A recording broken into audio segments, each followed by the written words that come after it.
Welcome back, brothers and sisters. We are green. I cannot wait to show you what I'm about to show you. Of course, I am Braden. This is Langley Outdoors, the place where we not only talk about what's going on in the gun world, our beautiful country, and how we're going to fix this bad boy together. We are charting a course towards freedom, backhanding tyranny any chance that we get.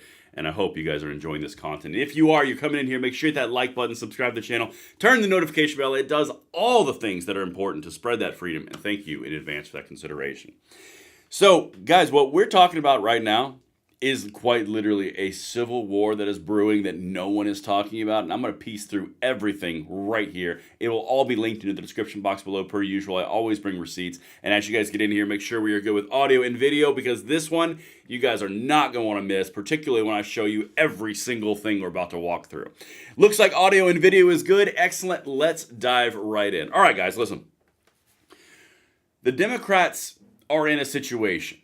I'm going to tie in some things that came out last week. I'm going to tie in what happened last night. I'm going to tie in their new prospects of Jasmine Crockett and Tim Walz being the new 2028 candidate. Yep, for president and vice president. This one, I cannot wait to hear what you guys think. Okay, so baseline. Democrats are in despair. And I'm going to come back and show you some stuff in a second. But I want to highlight something I found very interesting before we dive too deeply.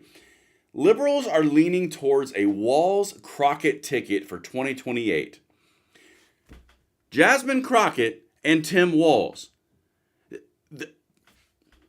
First of all, I'd like to say I fully accept this. Go team. It'll work out so well. But this is just a symptom of what I'm about to show you. Let me keep going. So as you can see here, I'm not going to play this because it's not worth your time. Last night there was a response from the Senate Democrats. And I want to highlight this little point right here at the very end of this. Organize, pick just one issue that you're passionate about and engage, and doom scrolling doesn't count. Doom scrolling. Okay, that we've heard that before. Oh, look at that. Chris Murphy yesterday. Don't doom scroll.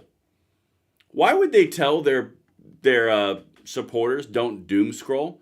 You have to show up. You got to go do something unless support was waning. They wouldn't. Support is waning. In fact, I'm going to show you some more stuff here in a second. Let me show you something else that's happening. This is contributing to the despair. I'm laying all the groundwork out first, and I'll show you what that is about. U.S. Senator John Fetterman.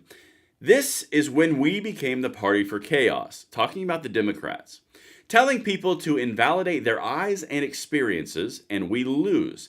Equivalent size of Pittsburgh showing up every month at our border was true chaos.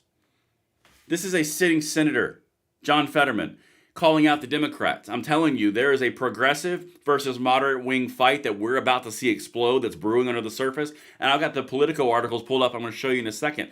Guys, this is a thing. You want to talk about the progressive wing?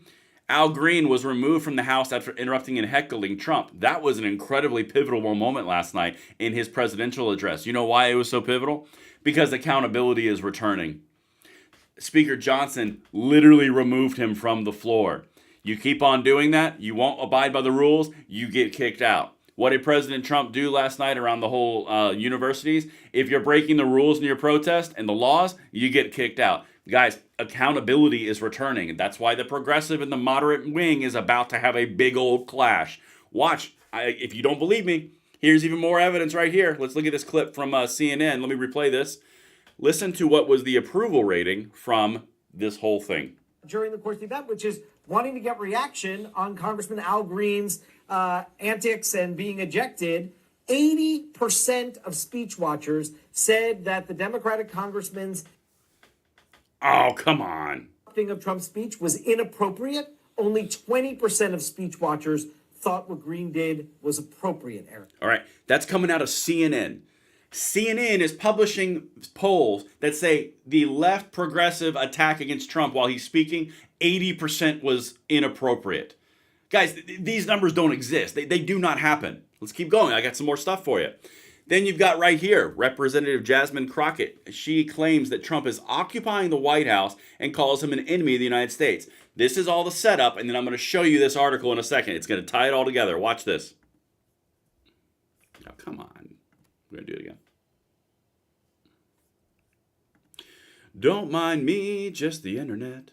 So unfortunately, we have someone that is occupying the White House. And as far as I'm concerned, he is an enemy to the United States. Wow. He swore an oath just like the rest of us.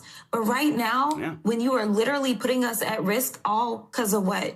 Because you want to convince your followers that you should be a dictator too, that you should never leave the White House because you don't believe that elections should take place. I don't really understand what is going on, and I don't know what it's going to take to get people to wake up. So, okay. So he's now an enemy of the people, and he occupies the White House. It's not like he was elected in a landslide victory and got all the swing states. No, he's occupying the White House.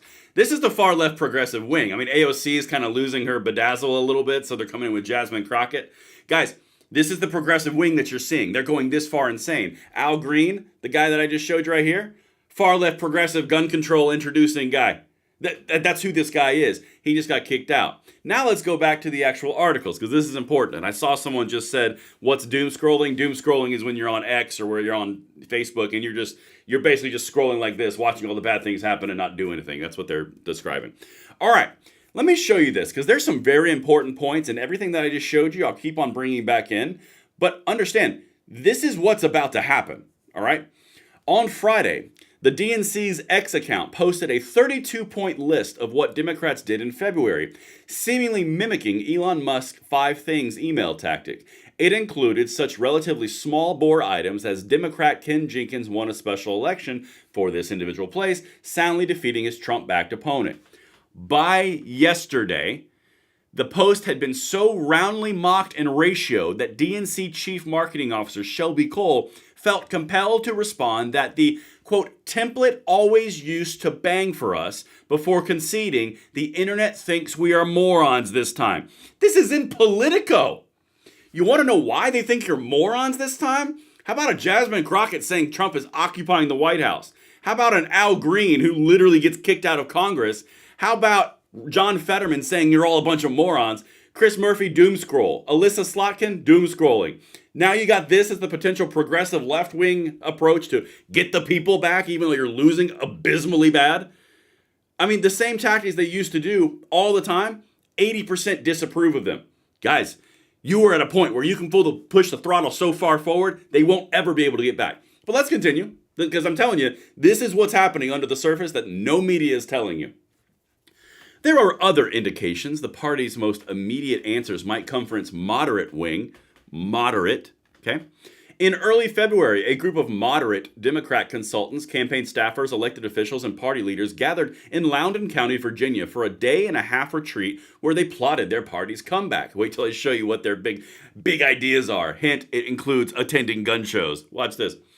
The gathering, organized by Third Way, the centrist Democrat think tank and operated by the Chatham House rules, resulted in 5 pages of takeaways. I've got that for you in 1 second. A document playbook obtained from one of the participants. In the wake of this election, quote, where it became so evident that the things the left was doing and saying deeply hurt Harris and down-ballot Democrats. We said that on this channel. Let me hear you in the comments if you remember us talking about it. A lot of people are looking to us, not just Third Way, but the moderates in the party, and saying, quote, we got to do it your way because the other way isn't working. Okay, I'm telling you, there's about to be a moderate and progressive wing blow up, all right? Here's some of the takeaways. Here's where the gun show thing comes in. Those gathered then laid out 20 solutions for how Democrats can regain working class trust and reconnect with them culturally. More than a few stuck out to playbook. The party should, quote, embrace patriotism, community, and traditional American imagery. Whoa, that would be cultural appropriation, insensitive, and extremely discriminatory, according to the modern left that we have now. This is what the moderate Democrats are saying. Embracing patriotism. Weird. Shouldn't that be like step 1? Anyway. Democrats should ban far-left candidate questionnaires and refuse to participate in a forum that creates ideological purity tests and move away from the dominance of small-dollar donors whose preferences may not align with the broader electorate. Get rid of far-left questionnaires and ideological purity tests? Guys, the left has been built on ideological purity tests. That's the reason they won't say anything to Jasmine Crockett, because they're going to be called an ist of some kind, even when she says stupid crap like this. Or Like Al Green. You guys seeing the picture that we're painting here? There is a backlash coming for the far left progressives that the moderates are going to launch. I'm gonna keep going. We got more. And I can't wait to show you the 5-page document. They should, quote, push back against far left staffers and groups that exert a disproportionate influence on policy and messaging. That's AOC. That's the AOC crowd. Candidates should, quote, get out of elite circles and into real communities, tailgates, gun shows, local restaurants, and churches. Don't tell moms demand action. You're going to go to gun shows now? Yeah. Because everybody knows that the Democrats are all down for gun shows, even though they've made an entire point about how the fact that not a single Democrat would ever support anything with guns related at all. And they've made a bragging point on that for Moms Demand Action every time for gun safety, Giffords.org, the main gun controlling organization. Let's continue, though. The party needs to own the failures of Democratic governance in large cities and commit to improving local government. Now, how many of you think that's going to happen? If you guys don't see the war that's coming, I'm going to make it even more clear with this right here. This is a 5-page document. Everything's always linked. I bring all my receipts, but listen to this. Here's some of the takeaways. I'm just going to hit these bullet points really quickly. I'll expound upon the important ones. Overemphasis on identity politics. Okie dokie. Let's see. Weak messaging and communication. Fear of dissent within the party. Let's set up camp on that for 10 seconds. Democrats are perceived as intolerant of internal debate, where questioning progressive orthodoxy results in backlash rather than open discussions. Candidates and operatives need to feel more comfortable just saying no to activist groups and unpalatable far-left ideas. Just saying. Guys, there's a smacking coming. Keep going. Let's see. Allowing the far left to define the party. Reactionary rather than proactive. Over-reliance on buzzwords and political correctness. Terms like pregnant people and Latinx alienate working-class voters who see them as out of touch with real-world terms and vocabulary. How do you think the far-left progressive and the Twitterati is going to handle that one? Guys, this is literally a document that the moderates put out attacking the far-left progressive ideas and their identities. Get ready. Get ready. How about they should stop vilifying wealth? They should put forward an economic vision. They should stop over-prioritizing social issues, kind of like, other things like immigration or, the other areas like the economy. Failure to own mistakes. Republicans are the only ones that offer aspiration in a way upward. Guys, this is insane. This is absolutely nuts.